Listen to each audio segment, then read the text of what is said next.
Assalamu alaikum everyone. Welcome to Ayesha-e-learning. My name is Saeeda Nazneen. In this class, we are going to learn about Ms. Word interface. The Microsoft Word interface provides a user-friendly environment for creating, editing, and formatting documents. Let us explore the key elements of the MS Word interface. Title bar. It is located at the top of the window and displays the document title and the name of the program Microsoft Word.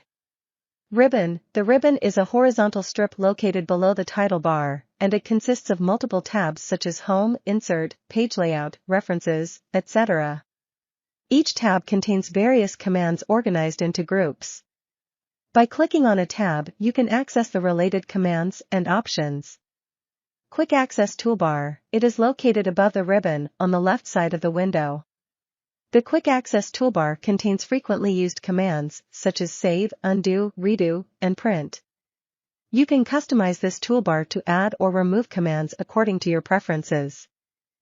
Document Area. The main area in the center of the window is the Document Area. This is where you create, edit, and view your document. The blinking cursor indicates the current position for entering text. Scroll bars. The vertical and horizontal scroll bars are used to navigate through the document when it exceeds the visible area.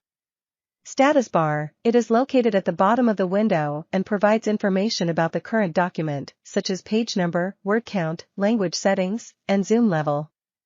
It also displays various buttons and icons for features like spell checking, page layout, and zooming.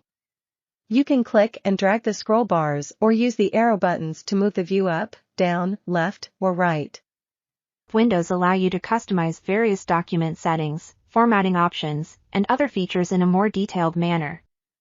By familiarizing yourself with these elements of the MS Word interface, you can effectively navigate and utilize the various tools and features available to create and format your documents.